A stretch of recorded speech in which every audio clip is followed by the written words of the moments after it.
Hello, everyone, and welcome to today's training session. My name is Sophia Ihizwe, and I am an ERP consultant. So today we're taking a look at the procurement and sourcing module in Dynamics 365 ERP.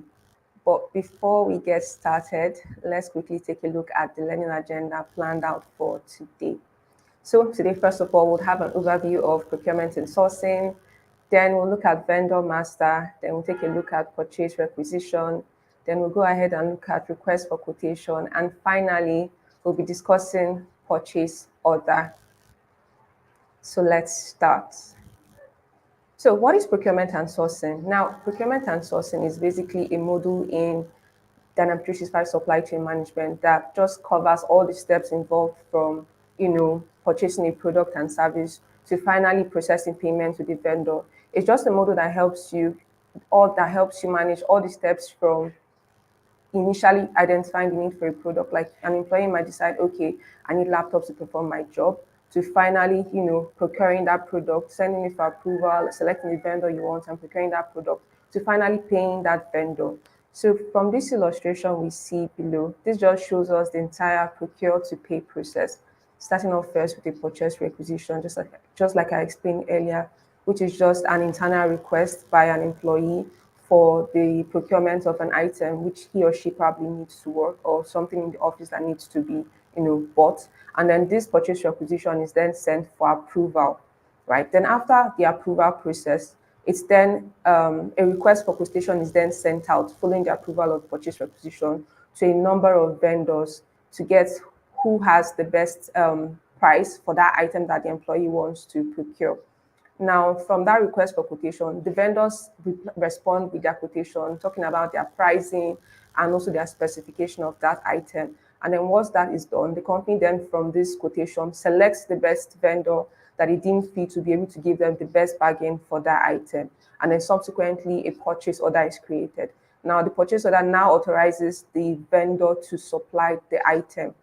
And then when the item is, delivered by the vendor and received into the company's warehouse, you can mark this as product received. And then finally, the company generates a payment invoice to the vendor to settle the vendor payment. So this entire illustration here sums up the procure to pay process, which the procurement and sourcing module actually covers. So from the previous illustration, you can see that a vendor is like a very key aspect or key person in the entire procure to pay process. Now, a vendor is just basically a supplier who supplies goods or services to the business. Right? And then we notice that companies usually maintain multiple vendors in their database. That way, they could have vendors that supply parts. If it's a manufacturing company, they could also have vendors that cater to office supplies. So they maintain a number of vendors in the database, the applications database, which they use across, different procurement items or different procurement requirements. So this vendor database is maintained through what is called a vendor master, which is just simply a record containing key information about a vendor, which includes the vendor's name, the vendor's contact information, the address, terms of payment, and a host of other relevant information that cater to the vendor. So we are going to go into the application to see how to actually create a vendor master record. So I'll be sharing my screen.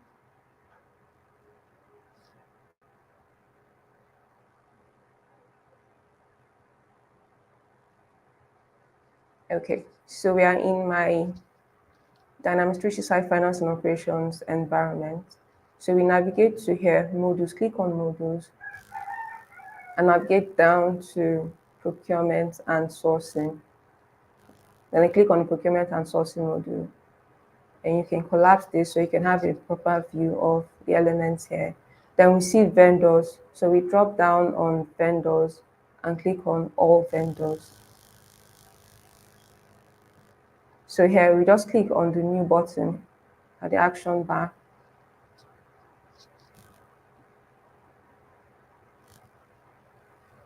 And then we see that the vendor account number is automatically populated. This is configured by a setting where you can define the number sequences to be used for vendor customers, so you don't have to key in the information whenever you want to create a new vendor or a new customer. So I just go in here and type my vendor's name. UIC. Then I enter a search name. The name can also be the search name, but if you want to specify like a different search name, you can also do that as well. What the search name does is just so that when you want to search for that vendor for any purchase, you can quickly use this is the name that appears for searching. Then you select a vendor group. Now, this vendor group is basically a classification by which similar vendors selling the same items or having like similar characteristics can be grouped in by a company. So let me click on view details so you can have more information on what I'm explaining. So here we see that by default, the configuration here include parts vendors, service vendor, tax authorities, other vendors, intercompany vendors, and one time. So this is basically a classification. Now for parts vendor, we can see that this is like classification of vendors selling parts. So if you have a group of vendors that offer sales of parts and you just want to create a setting so that such that whenever you select parts vendor, automatically that vendor is grouped under them and the method of payments, terms of payment is net 30. This classification applies to that vendor whenever you select this vendor group. Similarly to tax authorities, this settings here applies to that vendor whenever you place them in that vendor group. So this is just a classification, to help group vendors with similar settings to prevent you from having to go each time into the system and manually keying that whenever you're creating a new vendor. You could also set up for one-time vendors, maybe for vendors that you would not be using to procure recurring products. You just want to use them for a single product purchase. So we'll just go back. We're going to be selecting the vendor group of parts vendor. And then we'll click on the save button. And my vendor is automatically created. Now we can also see if we navigate down, there are other fields that require population. These are also other important fields with key information relating to the vendor.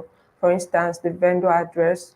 So we can click on the add button here to specify our vendor's address. So I'll just enter an address. And then we see we have a field called purpose. Now what this field implies is that when the purchase order or the invoice is created from this vendor or for this vendor rather, the address that is selected here is the address from which the items would be delivered, right? You can also, if I drop down, we see that we have other address purpose defined. We have consignment, we have delivery, we have fixed asset, we have head company, we have home. Now, by default, the system selects the address of business. And by business, it means that whenever an invoice is created from this vendor, a purchase order is created from this vendor, automatically this address is what will be keyed into the purchase order or the invoice transaction. You could also select delivery to also indicate that this is the address from which the items would be delivered from. So only the business and the delivery purpose allow for, appearance on the purchase order or the invoice. If you select any other address here, it would not reflect when you're creating the purchase order or the invoice for this journal. So we'll just select business. Now, you can also select your country, the zip code as well. You select a zip code as well. Then notice something. Once the zip code has been selected, you find out that the other values fields here for city, for state, and county are all auto-populated. Now, this is based off on the settings that you keyed in when you were creating your zip code. So I'll go to view details to show you an in-depth view of this. So under the address setup, you can set up these fields such that whenever you select a particular address, whenever you select a particular country or you select a particular zip code, automatically the fields can be populated. Now, one thing to note about an address setup is that this follows a very sequential process, meaning that you have to first of all set up a country before you can set up a state, before you can set up a county, and before you can set up a city. You can set up as many countries as required, as existing, and as well, you can also set up the states under those countries. So it follows a sequential process, right? After this sequential process is keyed in, then you can always select this from the vendor form whenever you're creating a new vendor. So now we filled in my address. I click on OK.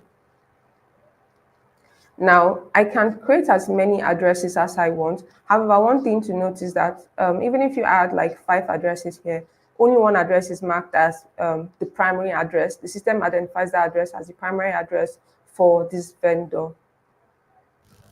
We can also add contact information as well if we navigate down to the contact information fast tab. If you click on the add button, you see we have of type phone, we have of type email address, we have of type URL, which is pointing to the company's website URL. You also have the telex, the fax, Facebook, the social handles, LinkedIn as well. So this is the contact information for the vendor. You can add a description. I'll just add phone number.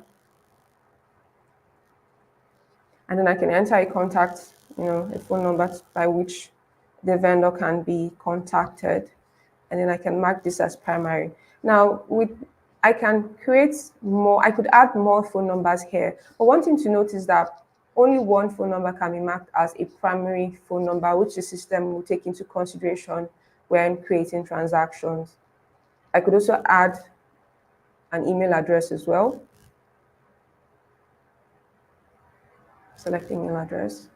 Okay, email address. Then I call it byc at gmail.com. And I mark this as primary. So the system takes this email address into consideration when creating transactions. I could also add a contact person. Like if I want a direct contact person for my purchase, meaning that if you contact the vendor's company, to procure an item, you have a direct person that you can contact. So you can add that here from setup contacts and click on the add contacts button. You can key in the name of the contact person, I'll just say Maria. And so this is coming up because there are other Marias in the system. So it's asking it to pick from, other vendor names that bear Maria. So I'll just put a last name here, say Abraham. Then it's optional. You could add a personal title, if it's a Miss or a Mrs. These are all optional fields, right? You can also select a gender as well, optional fields, and then click on save. So we've added a direct contact for this vendor. Just go a step back. So these are the key information that we can key in for vendor. We can also add, there's something called a purchase order default. Now, what this implies is this. When a purchase order is created for this vendor, you can define certain settings like specific to site and warehouse for that vendor, such that whenever you raise a purchase order, like for subsequent payments, right, for subsequent supplies, you do not need to specify the site and warehouse for this vendor BYC. So even if in future you create like 10 more purchase orders authoring the vendor to supply an item, those items would always be delivered to the default site and warehouse that you select here. You could also select a purchase pool as well. If maybe your purchases are grouped in pools, like you could have a batches of purchases, you could select that here too as well. So these cater to a purchase order default, such that whenever you create a purchase order, you do not need to manually key in the same information every time, especially for this vendor BYC. Now, you can also decide to override the setting, meaning that, okay, you set up the purchase order default. I've selected site 1 and warehouse 11 for this vendor. However, I have a purchase that I do not want to be delivered to site 1, warehouse 1. So this override settings allows for, a manual overriding of the initially defined purchase order default. So if you click on yes and click on this as well, this allows that when you're creating a purchase order for this vendor, you have the option to change the site and the warehouse for that specific purchase order. We also have payment too as well, run the payment faster, you can define the terms of payment that you want for this vendor. Now, terms of payment simply details how, when the payment will be made for the vendor, right? So now we can see we have net 30 days, or you can decide to select to create your own terms of payment. And in the system, we have like already pre-configured terms of payment. You can decide, okay, when the vendor supplies the item, we pay cash on delivery, or we want to pay after a month and plus 15 days. That's when we pay our vendors. The terms of payment just relates to when you're going to process payments for the vendor. So you can set this up if the already defined settings here do not cater to your vendor requirements. You can always click on the new button and create your own terms of payment, which can then be selected for the vendor. Method of payment also speaks to how the payments will be made for the vendor. Are you going to make payment through check? Are you going to make payment through an electronic transfer? Or are you going to pay cash on delivery? So this is what method of payment speaks to. So you can select the method of payment that you want for your vendor here. You can also enter the payment type, the bank account, payment ID, and a host of information relating to payment. You can also enter, key in your bank account number, but this is defined by the bank accounts on that setup. So if we click on bank account here, we have the capability to add as many bank accounts, and then there, which after we've added the bank account, this can be selected for our various vendors when we are creating our vendors, right? Now, one key item to note is that this vendor bank account form only caters to entering information relevant to bank accounts. If your company decides to, process a direct payment, like a wireless, like a transfer, an electronic transfer directly to the vendor's bank account, there has to be an integration set up here, with the vendor bank's account, with the vendor's bank, and the ERP application, such that there's a seamless, once you process payment automatically, the company's bank account gets debited and the vendor's bank account gets credited. So these are the basic information that we can enter for vendors. There are also many other fields here, but they are all dependent on your company's requirements for like what information do you require to maintain a vendor in the database. So I'll just click on save. Now there's something called on hold here. This is vendor on hold. Now what this means is that we can decide that, okay, we've been running transactions for this vendor, but maybe we do not want certain transactions. We want to stop certain transactions for these vendors. Like we want to stop invoices such that when an invoice is to be created, we cannot process invoice for this vendor, or we want to halt payment processing for this vendor, or we want to even stop a requisition for this vendor, or stop processing of a purchase order for this vendor, or stop any form of transaction for this vendor. If that's the case, then you click on that's what this vendor on hold actually caters to. You can click on all to stop any kind of transactions from here for being applied by this vendor. And what this does is that whenever an employee decides to, is processing a payment or creating a purchase requisition, that employee would not have the capability to select this vendor. If the employee clicks on the vendor for selection, the system throws up an error because this vendor has been marked on hold. So if I click on requisition, this will prevent this vendor I created, BYC, from being available for use when I'm raising a purchase requisition. You could also specify the vendor hold release date, meaning that, okay, I want this vendor to be on hold from this week or from this month, but subsequently next month, I want transactions to be allowed for this vendor. Now you can select the vendor hold release date. And what this does is that whenever the date expires, the date elapses from when you put this vendor on hold, the system automatically removes this vendor from being on hold state. That way, you don't need to manually come back to the system and take this vendor on hold by yourself. The system automatically does that for you.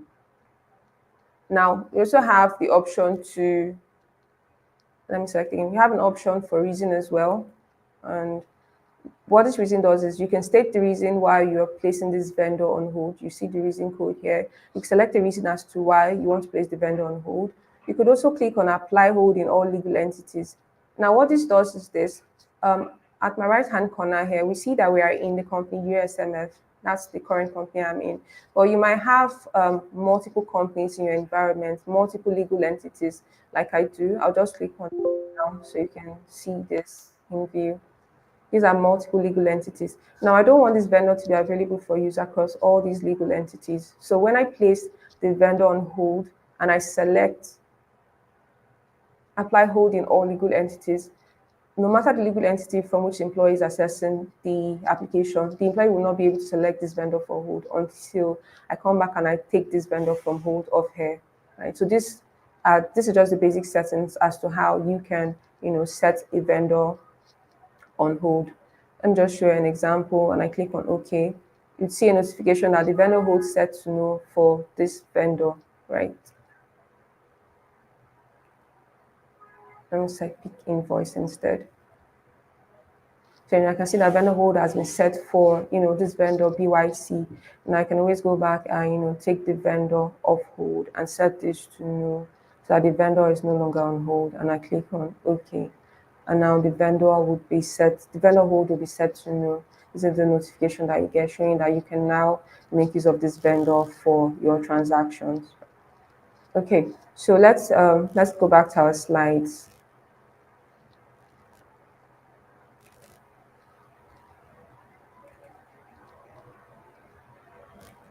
So now we've seen how to create a vendor master record on the ERP application.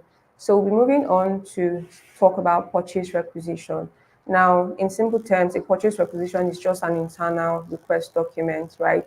For which an employee can procure a good or a service, an item or a service, whichever the case might be. So an employee might be working in the finance department, for instance, or a marketing department, and might see a need for, the employee needs to procure maybe a new laptop. The laptop the employee is using is bad and needs to procure a new employee. Now, this employee directly cannot authorize, the purchase of that new laptop. So what the employee does is creates the purchase requisition and sends to the manager for approval, after which if the manager offers approval, then the employee can progress to, make the order for the new laptop. Now, as we can see here, there's something called a requester, a preparer, and an approver. So basically, a requester is the person who is requesting this item, who needs the item, while a preparer is the person who actually creates the purchase requisition and submits the purchase requisition for approval. Now, a requester can also be a preparer, right? The person requesting for this item can also be the person to create the purchase requisition. Now, there are scenarios whereby, there are flows of approval levels where the employee does not have that access to create a purchase requisition directly, does not have the security rules or the permission access to create that purchase requisition. In such scenarios, the employee would send a formal request to the preparer requesting for this item. Then that preparer can now raise a purchase requisition on behalf of the requester. I'll show all of this when we go to the application. Now, we also have an approver, which is the user that approves the purchase requisition. This is usually the line manager or the superiors, anyone who is in a higher hierarchy than the requester or the preparer. Okay, before we go to the application, I just want to speak on the purchase requisition statuses.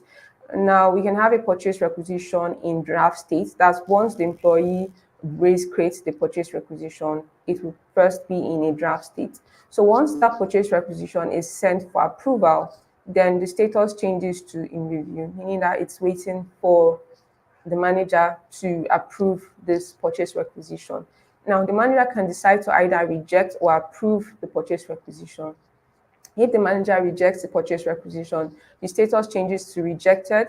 However, if the manager approves the purchase requisition, the status changes to approved. Now, cancelled is a status that is used in a scenario where the employee that was requesting for a new laptop didn't need to go ahead to make that purchase. Maybe there was also another employee that probably resigned, and as such, the employee inherited that person's laptop. So there's no need to continue with the procurement of a new laptop. So in such situations, the employee can come back and cancel the purchase requisition. Now, a closed purchase requisition is basically a requisition that has been approved and finally has moved to creation of a purchase order, which now authorizes the vendor to supply the item. So when a purchase order has been approved and automatically and has been set up in such a way that after approval, automatically it creates a purchase order, the status of that purchase requisition becomes closed. So I'll be sharing my screen now so that we can, let's go to the application and see how all that I've explained, how it applies.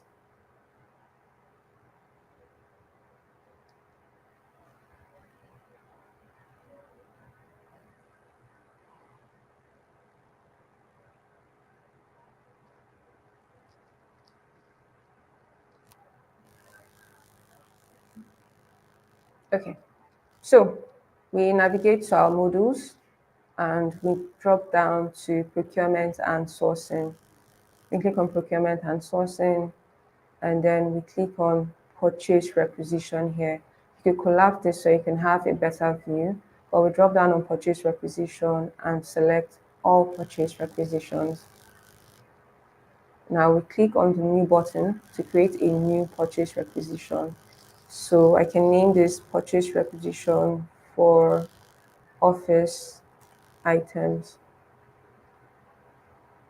for office supplies. I name this office supplies.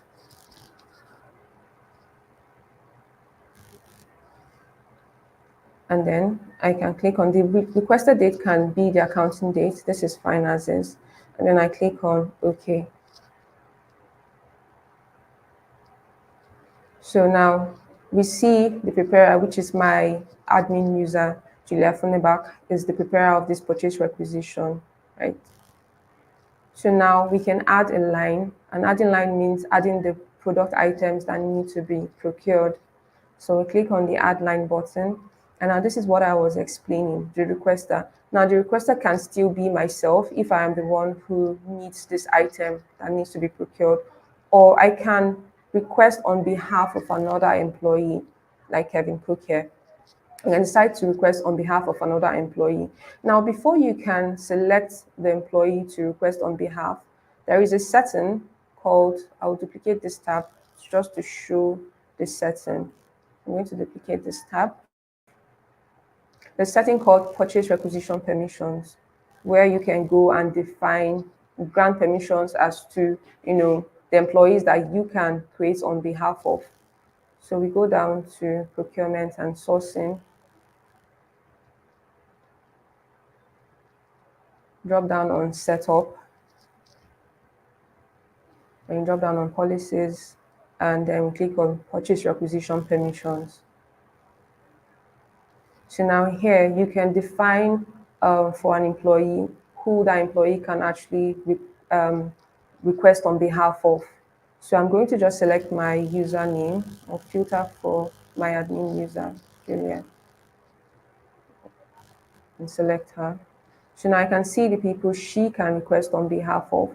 We see Kevin Cook, who appeared on the form, on the purchase requisition form earlier. Now, the reason why we couldn't see Lars and Michael was because when I created these people, when I granted the permissions, I marked that, I gave them an expiration date. So I can choose, okay, you can be able to create a purchase requisition on behalf of this employee. However, you can also set after this date, you can no longer be able to create a purchase requisition for that employee.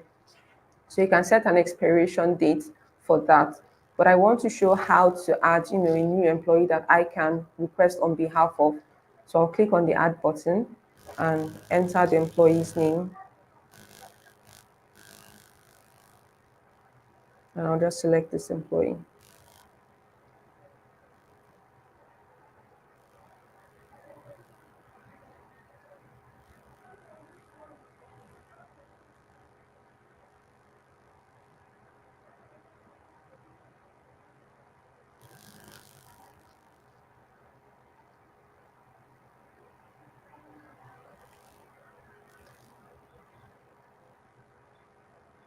Selecting this. Okay, let me just type this down.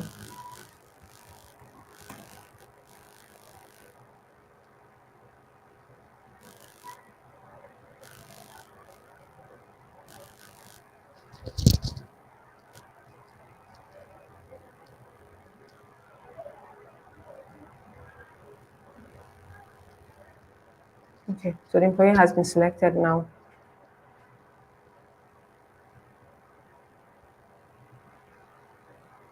Okay.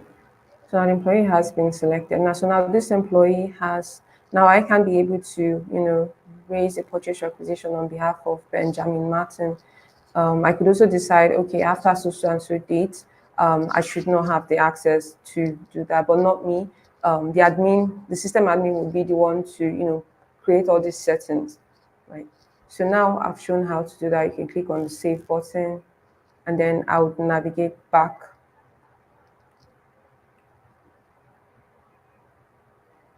Hold on.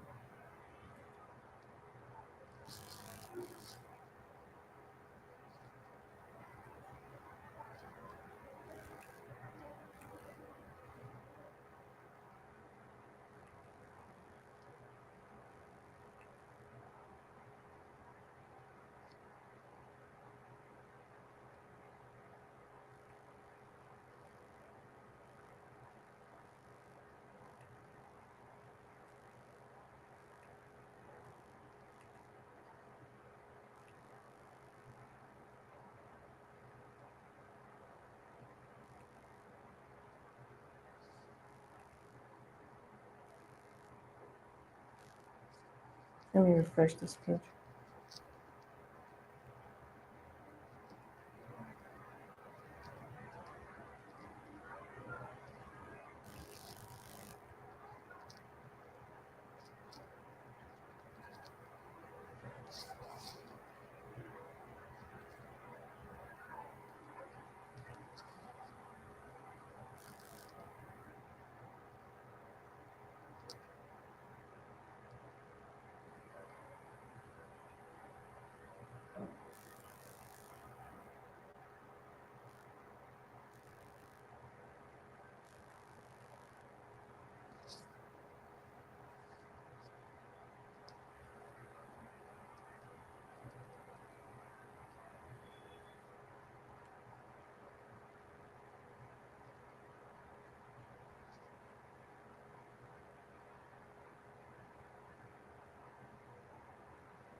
Okay, so that's basically how you add the setting. I think my browser window is preventing me from seeing the add button, but these are the steps that you follow to add the requester. I would come back to that again. Okay, so now once you add that requester, right, you can then add the item. So click on the drop down and select an item that we want to, procure on behalf of the requester. So I'll just select another person here. Let me select Kevin Cook instead. Okay.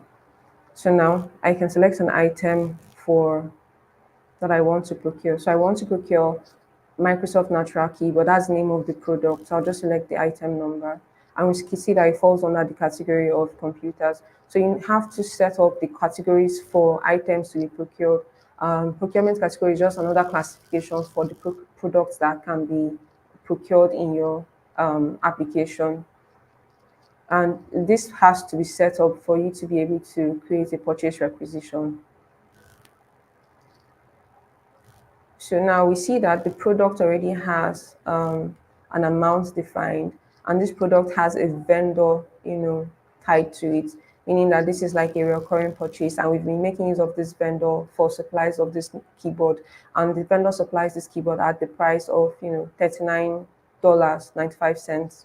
So now it's in draft state. So after we've keyed in this information, if we decide to add more if we decide to add more lines, like if Kevin Group wants to request more items, you can always click on add more lines to add more product items. And then once that is done, you click on save.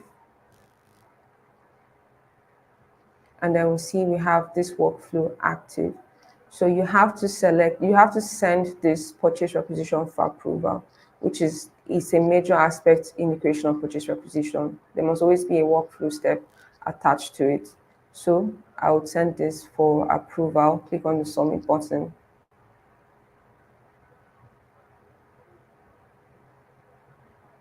And then I type kindly approve.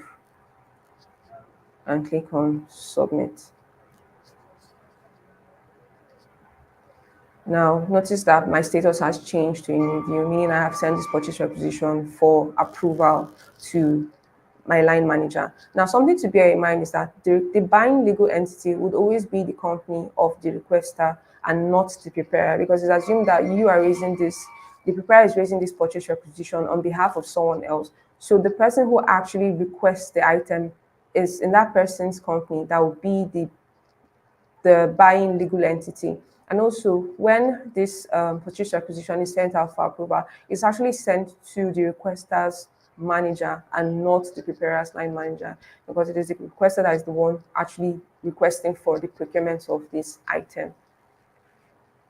Now, if I am the requester's manager, I just want to show, I'll duplicate this tab to show how I can go and then approve this purchase requisition.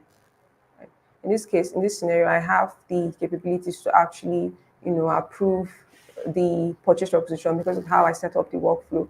But in a scenario where, the line manager comes in, the preparer has submitted the purchase requisition and the line manager needs to go and approve this purchase requisition, you navigate to, your modules, drop down on procurement and sourcing, select the procurement and sourcing module, and then where we have purchase requisitions, you see purchase requisitions requiring my action. We click on this and we see the purchase requisitions assigned to me. So from here, we see the purchase requisition for office supplies in review. So from here, I can directly select this purchase requisition and then approve this purchase requisition. I click on approve.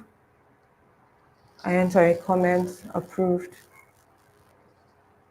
Then I click on the approve button. And then this gets approved. So if I navigate back to my purchase requisition form and I refresh this,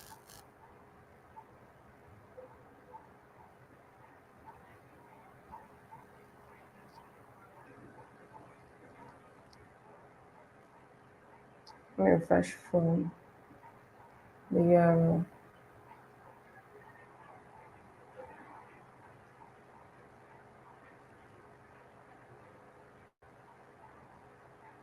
And I refresh again.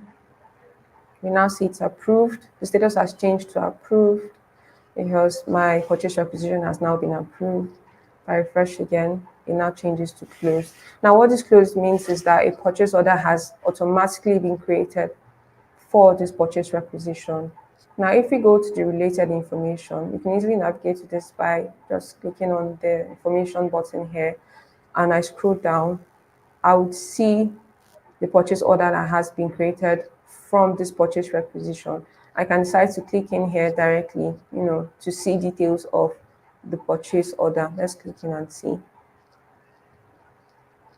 So now we see the item we want to procure, Microsoft Natural Keyboard. To this site, we also see the quantity as well, one quantity, and we see the unit price, and we see the total amount for this item, net amount for this item.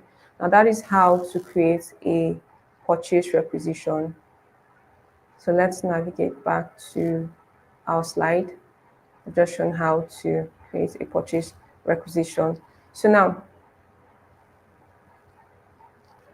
after you've created a purchase requisition, you could also decide to, do a request for quotation. A request for quotation is when we send this this purchase requisition that we have created is used in a scenario where we do not know the vendor that we want to actually procure this item from. Like in my previous demo, we noticed that, okay, we already knew the vendor that was going to supply the Microsoft keyboards already. But now in a situation where we do not know the vendor that's going to supply this keyboard and we want to send a request for quotation to several vendors such that they can reply back with their prices, the prices at which they sell, the Microsoft keyboard, as well as their delivery time as well. That's when we make use of a request for quotation process. Now, this is just a document asking for a vendor to provide the prices and terms for their goods and services, right? So we see from this illustration just a high-level overview of the entire request for quotation process. And it involves, first of all, you create or send a request to either one vendor or to more than one vendor. Then that vendor sends in their replies, and then you register their replies. And then after selecting the vendor with the best reply, then you can then transfer this to a purchase order, authorizing that vendor to supply the requested item. So let's navigate to our application and show how this process can be performed.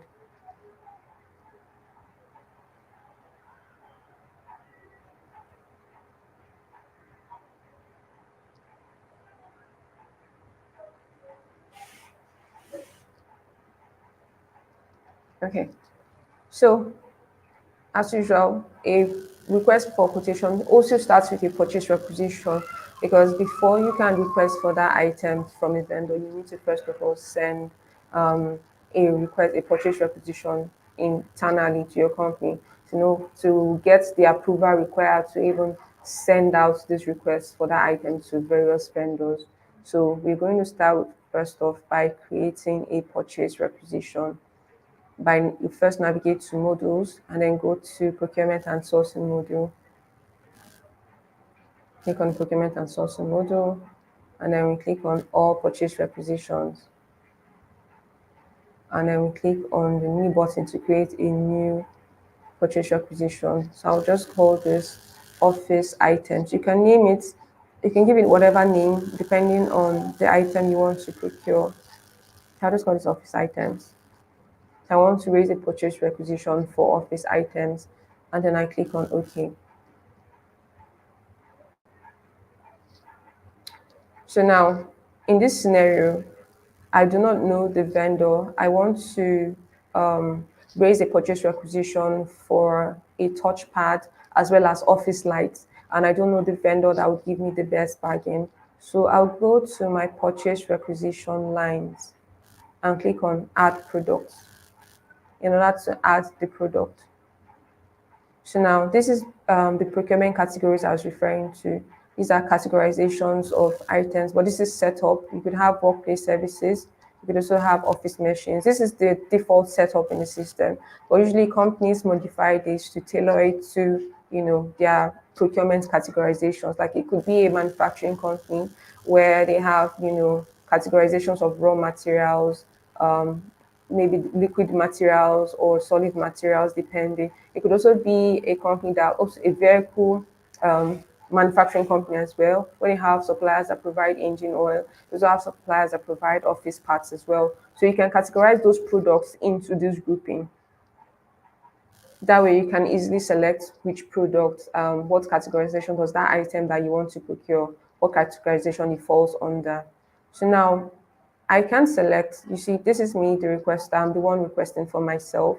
This is my legal entity, the company from which I'm buying, this item. So I can decide to pick the item selected here. Like I have a list of items already configured to this procurement category. So I can select from the list of items here to procure the item I want to purchase, assuming any of these items match it. But you can also go and specify a product that might not be existing in the system, meaning a product that you have not created in the system already. And you can click on Add Unlisted Product to Lines, right?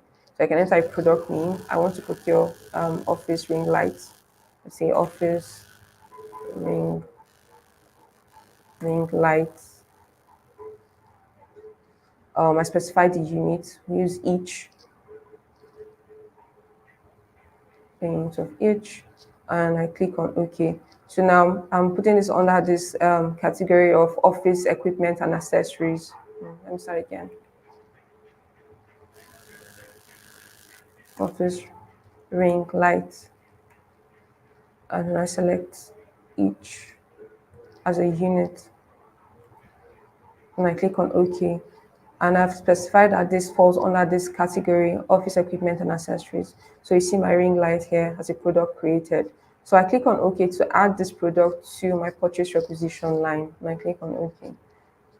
And this product gets added to my purchase requisition line. As you can see, you see my product here, office ring light. However, we don't have the unit price, neither do we know who the vendor is. That's because I'm going to send out a request for quotation to get the vendor pricing as well as the vendor that I want to actually go with. I can also decide to increase the quantity. Let's say I want to purchase 2 office ring lights.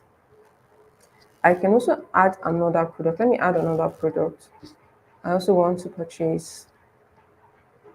Click here, add unlisted product to lines. So I want to also procure, I'll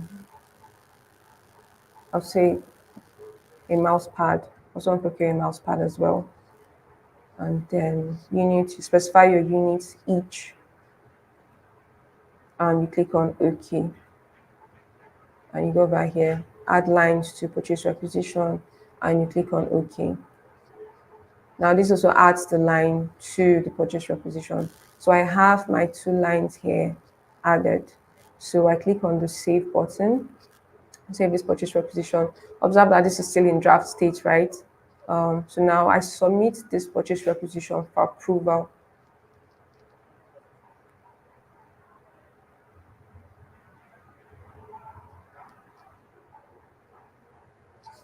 All right, I enter a comment, kindly approve purchase requisition, and I click on the submit button to submit this for approval. So now I've submitted the purchase requisition for approval. I now see that the request for quotation button is now active. Observe that you cannot create a request for quotation without having without first submitting a purchase requisition for approval, because you need to go through the approval process. So I click on the request for quotation button, and I select the buying legal entity, which is my company USMF. That's the company which I want to, procure these office items for. Then you select the lines that you would copy to the purchase requisition. These are the item lines of the items that I want to procure. And I click on OK. And now my request for quotation is created. Now I can always navigate to my information bar, my related information bar, to see the purchase requisition directly from here. Let me click on refresh.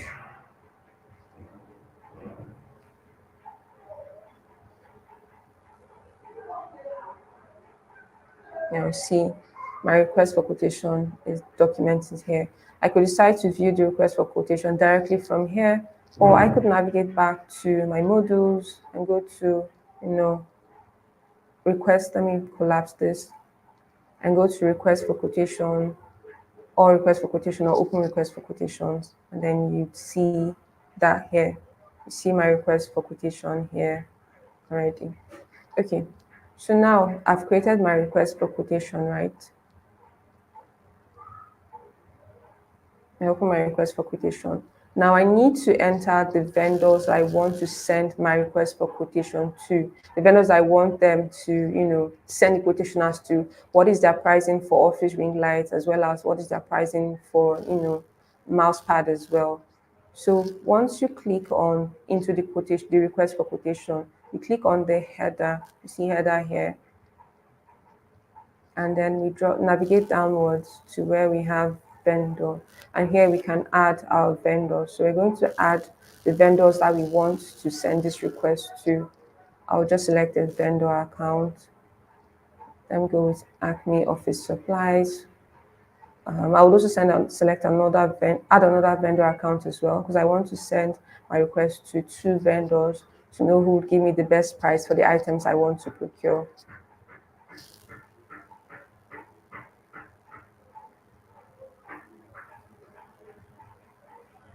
I'll just select Quotation Office Supplies.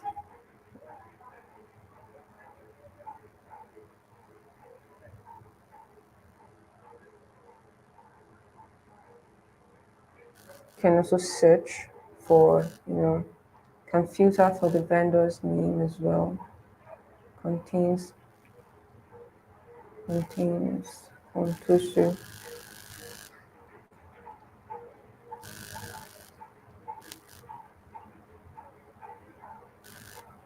And then we select our vendor, Quotation Office Supplies. So we have created, let me remove this line. This, okay? No. I don't remove all marked records. I just want to remove the only line. So we have selected two vendors that we wish to send this request for quotation to, namely Contoso Office Supply and Acme Office Supplies. So once I'm done with that, I can click on the save button. And then once I click on save, we see the send button is now active for me to send my request for quotation to them. So I click on the send button to send this request for quotation. Now, yes, sending this request and sending these items, and then we click on OK. So it sends the application now sending my request for quotation. So at this point, you could decide to also configure a Power Automate flow such that once you click on the send button, it triggers an email notification to the vendors just to notify them that they have a pending request for quotation that they need to attend to draw their attention to that. You could also make use of something called the vendor collaboration module. Let me show you this.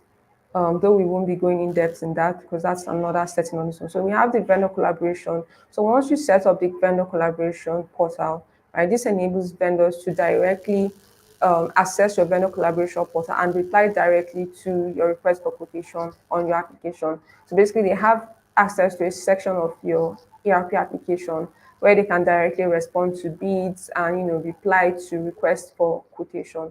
But in this scenario, we are taking it that this is a manual process where an email notification is sent out to the vendor, and then the vendors reply via email, respond to your request for quotation via email. So now we'll go back a bit.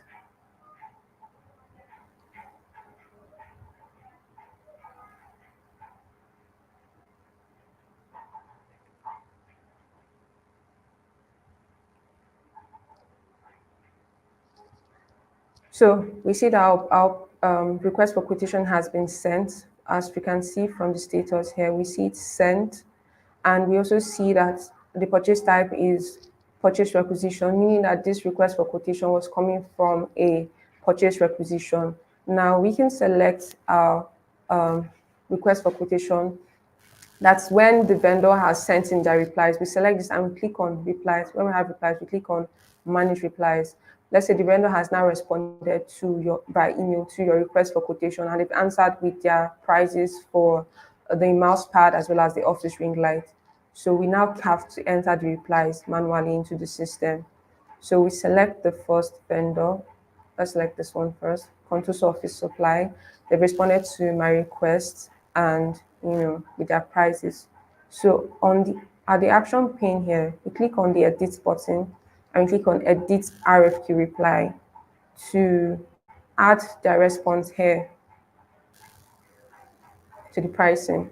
So we drop down to the line items, and let's say for the office ring light, Contoso Office Supplies sell their office ring light for $300. They also sell their mouse pad for $50 as well. So once that is keyed in, then you click on submit to submit the, let me save this first. Then you click on submit to submit the RFQ replies. Now you must click on submit every time you edit an RFQ reply.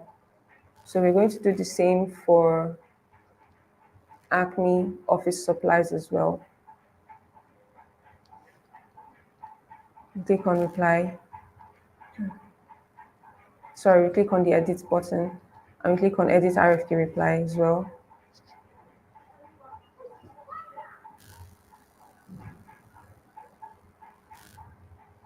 And then we can enter the pricing for our office ring light. So now Acme sells the office ring light for $250 and sell their mouse pad for $10, right? Then we hit as we're done with that, we click on save and then we click on submit as well to submit this request for quotation B. So we can close this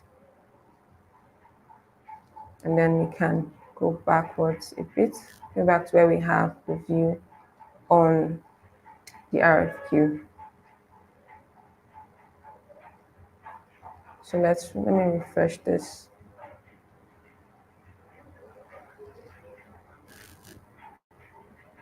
Now, after refreshing this, we see now that under replies, we see compare replies. So now we can go and compare the two replies for Acme Office Supplies as well as for Contoso to see who offers us the best pricing, right? So we click on the compare replies. And then we have a view on, so now we see for Acme Office Supplies, the first item is sold for 500, and the second item, and still have a view, which is the mouse pad, is sold for $10. I would say that a total of this is $510. Whereas for the other vendor, Contoso Office Supplies, they sell their office ring light for $600. They sell their mouse pad for $50, and their total is $650.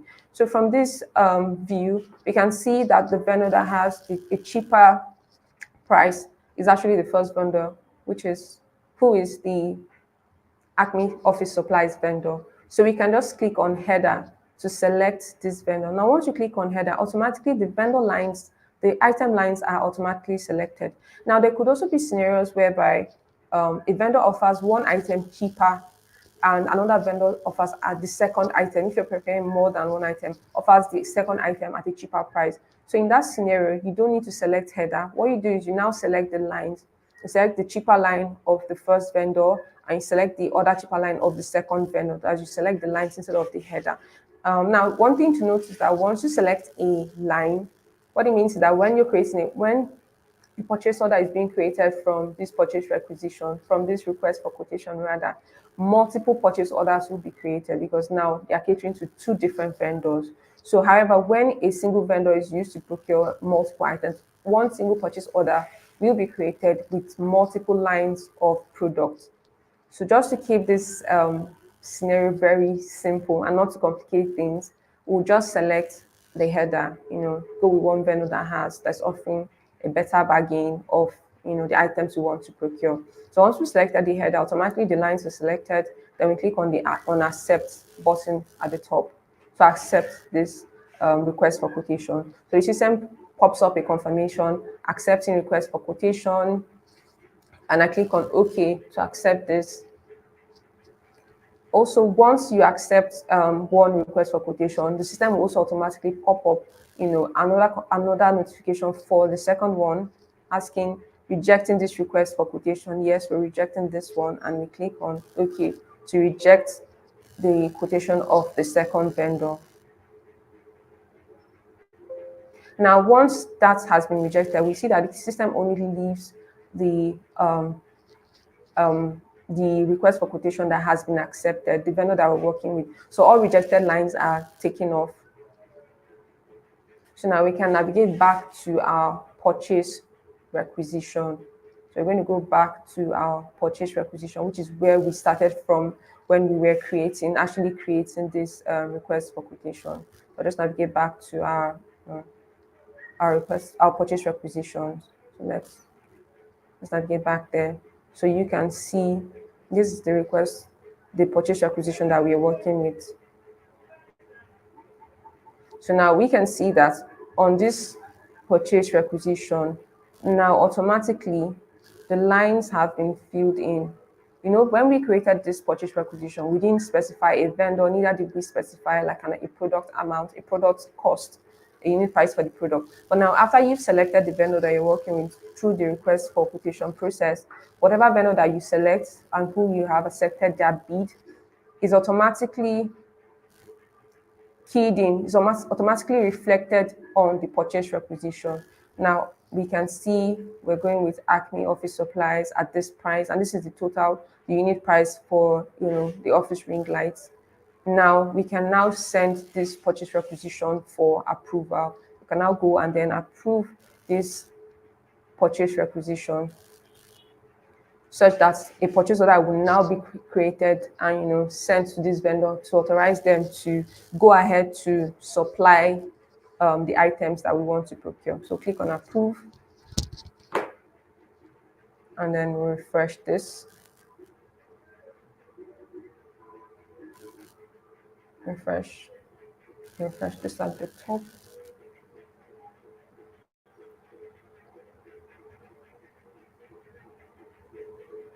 Okay, let's open our purchase requisition again and refresh.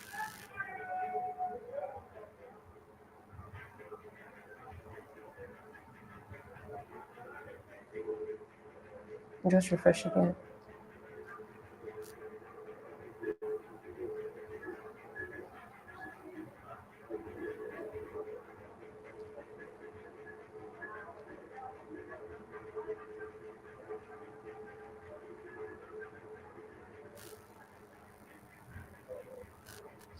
Let's confirm that the workflow has submitted. Yeah, submitted. We'll just keep refreshing until this changes, until the status changes. Yeah, so it's now approved. We'll refresh again.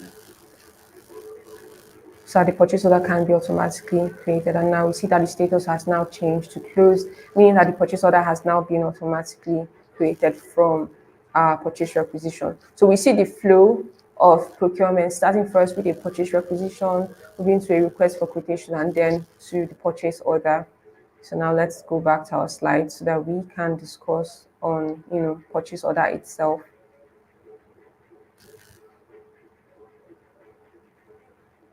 But before then, let me check if we have like any comments from our viewers. Okay, I see Ayotunde. I said I can see the shared screen. Oh yes, thank you for that confirmation. We also see Niger Girl from Malta. Hi, Niger Girl from Malta. Is it possible to have more than one primary phone number and email? Yes, it is possible to have more than one primary phone number and email. It's possible. The only thing is, once you specify a multiple phone number or a multiple email, you need to set one phone number and one email as a primary email or as a primary phone number. So the system actually allows for that. Okay, let me check if we have further questions. So please feel free to ask your questions in the chat window. I can take them as long as I'm still here, right? So that we can all be on the same page. Okay, so I don't see any further questions for now. All right, so now we've spoken on the request for quotation process. Now we're going to discuss on purchase order to see how we can actually manually, create a purchase order by itself if we're not going to go through either the RFQ process or the purchase requisition process. So, but before we demo that, what is even a purchase order? A purchase order is just basically a document that authorizes the vendor to go ahead to supply the goods and items that we want to procure. It's a document that represents an agreement with the vendor to buy goods and services. It's just a document to initiate the process, the purchasing process with the vendor. Now we have purchase order type. Now, purchase order can be of three types, which include the vendor, the purchase order, or the return order. Now, the purchase order types are three types, which can include the journal, the purchase order, and the return order. Now, for journals are used when you want to create like a draft order. Maybe you're not ready to go through with the purchase currently, and in future you could decide to go ahead with the procurement of the item, but you just want to key in information relating to purchases on the system. So you make use of the purchase order type of journal. We also have the purchase order of type purchase order, which is used when the vendor, confirms an order, just like we saw before. After you've done with the request for quotation, vendor has sent in reply, and the vendor confirms order, you make use of the purchase order. Now we also have something called the returned order. Now, in a scenario where a vendor has delivered an item, right, but you find out that the items are defective and you want to send these items back to the vendor, you make use of the returned order. Now, the vendor has to provide you with an RMA number, which is a return material authorization number. Now, this number will be keyed in to allow you to actually return this item back to the vendor. Also, we want to discuss the purchase order statuses. I would still show this when we navigate back to the system. Now, our purchase order can have various statuses. It could have the status of an open order, meaning you have actually placed the order, but the order has not yet been received, meaning that the items have not yet been delivered. It could also mean that some of the items have been delivered, but not all the items. Like it could have a scenario where you requested for 10 laptops, 10,000 laptops to be delivered to your company, but the vendor has only delivered like a 5,000 laptops. So you still have 5,000 laptops outstanding. That purchase order will still be in the status of open order because not all the items have been received in. Now, when all items have been delivered by the vendor, the status changes to received, meaning that all items have now been received into the application. We also have an invoice order, meaning that the purchase order has been paid, set payment has been done for that vendor after supply of the item. We also have a cancelled order, a scenario where you've made a purchase order and sent to the vendor to supply an item. However, you realize that okay, there's no longer a need for the procurement of that item. You can always go back and cancel that purchase order request. So these are the statuses for pertaining to purchase order. So now we'll navigate to the system, to see how to demo this, how we can manually create a purchase order, and we also see the various statuses as well.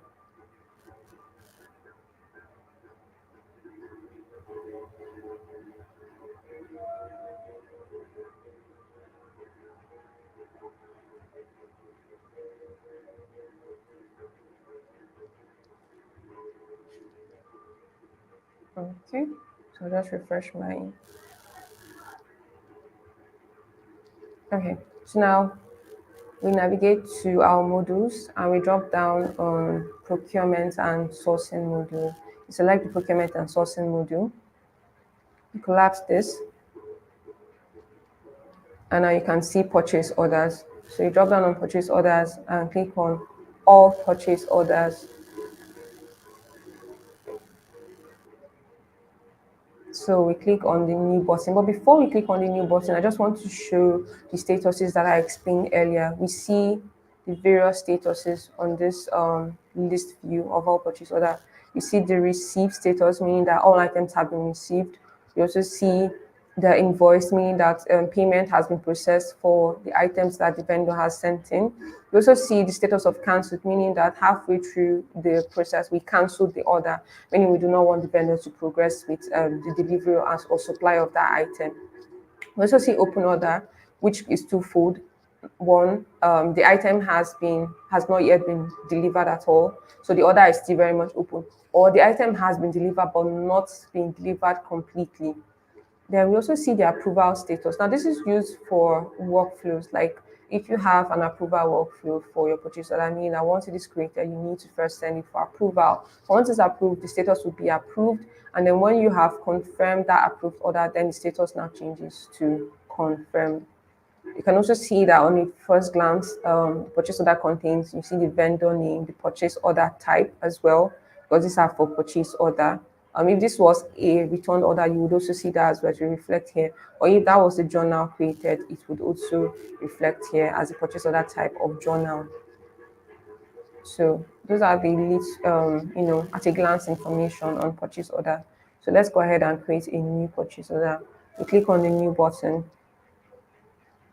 and then we select the vendor account, because now we're creating one manually. We know the vendor we want to actually supply the item. So select this vendor account. Now observe the contact information here, the address, the contact address here. You could select a contact. If the vendor has a contact person, right, this is where you select the contact, the vendor contact for this purchase order. Now this address here is actually the address of my company, because the vendor will be delivering this item to my company. So the address reflected here is the address for my company and not the vendor's address. This is the address where the items would be sent to, the delivery address. So you can see currency is already set up. Currency is tied to this vendor, USD. You can also specify the currency in which you will be, procuring these items from the vendor as well. And then we also have administration. If you drop down here, you can specify who is ordering this product, who is also requesting the product, meaning that you can specify, okay, this is the order, I'm the orderer, but I'm ordering this on behalf of another employee. You can specify the employee for whom I am, requesting this from here to as well. Now, there's something called unplanned purchases. Now, this is used in a scenario where you have a very urgent order, meaning that you didn't pass through the purchase order process. You did not create a purchase order. You just merely called the vendor over phone to quickly supply an item, and the vendor supplied that item. So now that is an unplanned purchase. And now what it means is that after the item has been supplied, then you are now proceeding to create the purchase order. But it should have been you create a purchase order before the item gets supplied and delivered, but now you are creating a purchase order after the item has been supplied or delivered. So this is used in that scenario whereby once you create the purchase order, you send an approval to your line manager, who now sends you like a reason, a confirm number. There's something called a confirming number to indicate as to authorize you to go at that authorizes the reason why you made that purchase. So that is when these unplanned purchases are made use of in that such scenarios. So now we click on OK. We're requesting for myself. I'm the orderer here. I'm not requesting on behalf of any person. And then we have our, our purchase order created. So now we need to add line items, that's product items that we want to procure.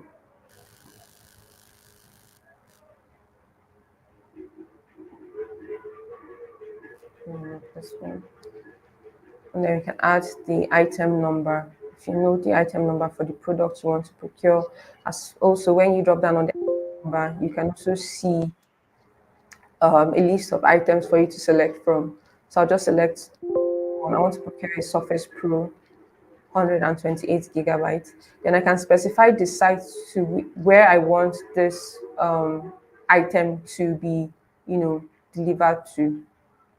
That specific site where this item will be stored in, site and warehouse where this item will be stored. So now you can click on the save button to save this this purchase order. So now we see that my purchase order has been created, and we see the status now is in open order, right? And it's approved because there's no approval workflow here, meaning for setup for this purchase order, meaning upon creation it automatically gets approved. However, if there was a workflow setup, once I create this purchase order, I would see workflow pop up here where I would send to my manager for the required approval.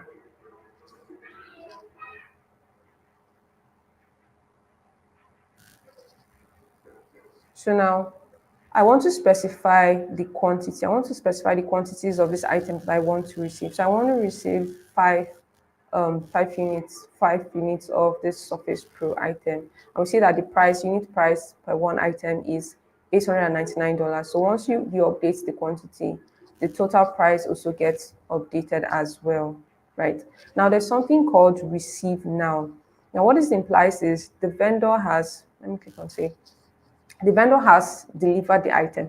However, the vendor only delivered, we want 5 units of the Surface Pro, but the vendor only supplied two items, meaning that all we received were just 2 items.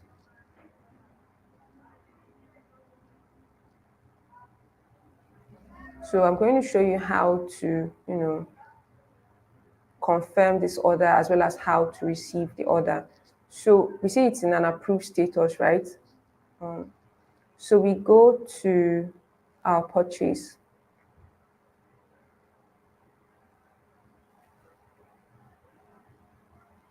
Let me take this off. This is not the it's not yet time to receive the order. We need to first confirm our order first of all. So let's confirm our order.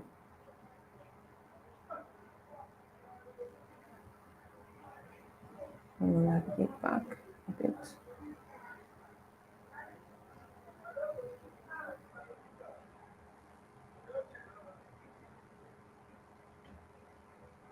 Refresh this.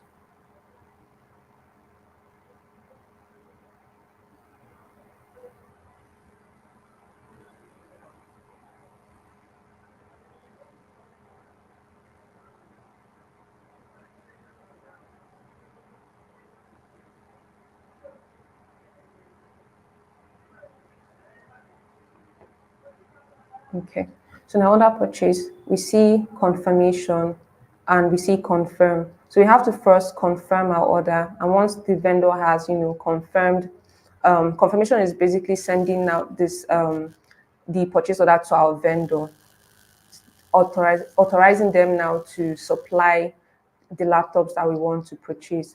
So we can click on confirm or we can click on confirmation. Now, if you click on confirmation, we get a report, a confirmation report. But if you click on confirm, this directly goes ahead to confirm the purchase order.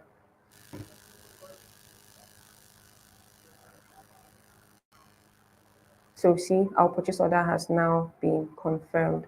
So now, meaning we have to go to journals, purchase order confirmations to view the confirmed report. Assuming we had clicked on confirmation, this would automatically, generate the confirmation report for us to view. So now let's go to journals and we click on purchase order confirmation and we see our confirmed purchase order. This is an overview of it. You can also look at the lines here. That's just an overview, the header, and we see the lines. The line, you see the item we want to, purchase, 5 quantities of Surface Pro at this price, and also the total price for purchasing 5 quantities of this item. Now, we click on the preview or print and click on original preview just to generate the report. And it is this report that we email to our vendor, authorizing them to now deliver or supply the item.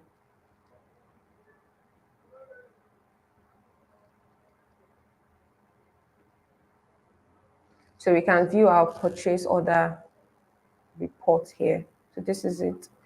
Companies can decide to customize their report such that it carries the company's logo, and maybe other company-specific information. You can decide to customize your report to show that. But this is a basic purchase order report which can be emailed, will be printed and then emailed to the vendor for delivery of the item. So now let's navigate back.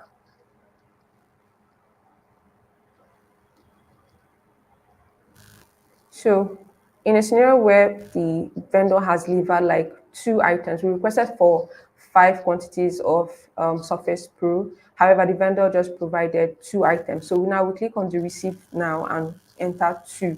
Meaning these are the items, the number of items that were received into the warehouse. And then we click on the receipt. There's a receipt button here. You click on the receipt button, to generate the product receipt. Click on product receipt. Now we see under quantity, we have something called the ordered quantity and the received now quantity. So if we click on the received now quantity, we see under lines that the quantity that was received, which is 2, is what is displayed here. Let me expand. Let me quickly expand this column so you see. This is the quantity. Then we see the delivered remainder. This is the quantity yet to be. I want to quickly expand this. This is the quantity that is yet to be delivered. We see 3 outstanding items to be delivered by the vendor, right? But in our scenario, I just want to keep it simple. We also see the amount and the balance as well. This is the amount for the 2 delivered items. So, but just to keep this scenario very simple, I would click on ordered quantity.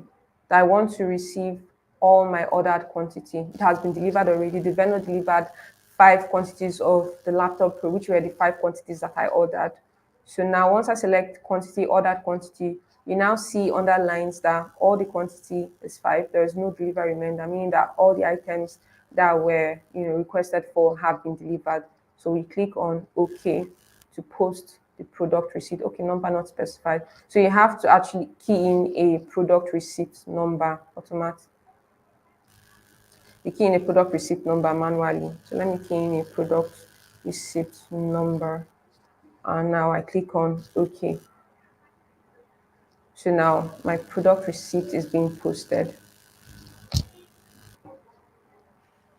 And we see there's no receipt now, there's nothing here because when I was creating my product receipt, I specified that all items have been received. So I can go to journals and click on product receipt here. And I can click on original preview, to view my product receipt journal.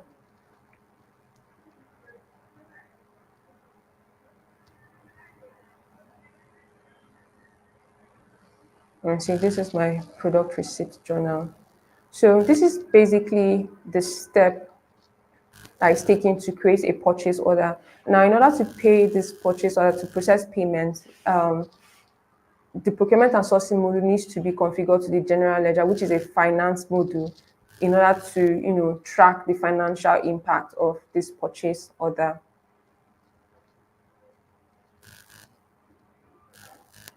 But this is basically, the start to finish process as to how to, first of all, create a purchase requisition, to finally a request for quotation, and then as well as, manually creating a purchase order. Because if you follow the other two processes, a purchase order can be created automatically depending on how you configure your system. So let me go ahead and, check the comments from our users at home. Okay, well, I see presentation from Rashid. Thank you so much, Rashid.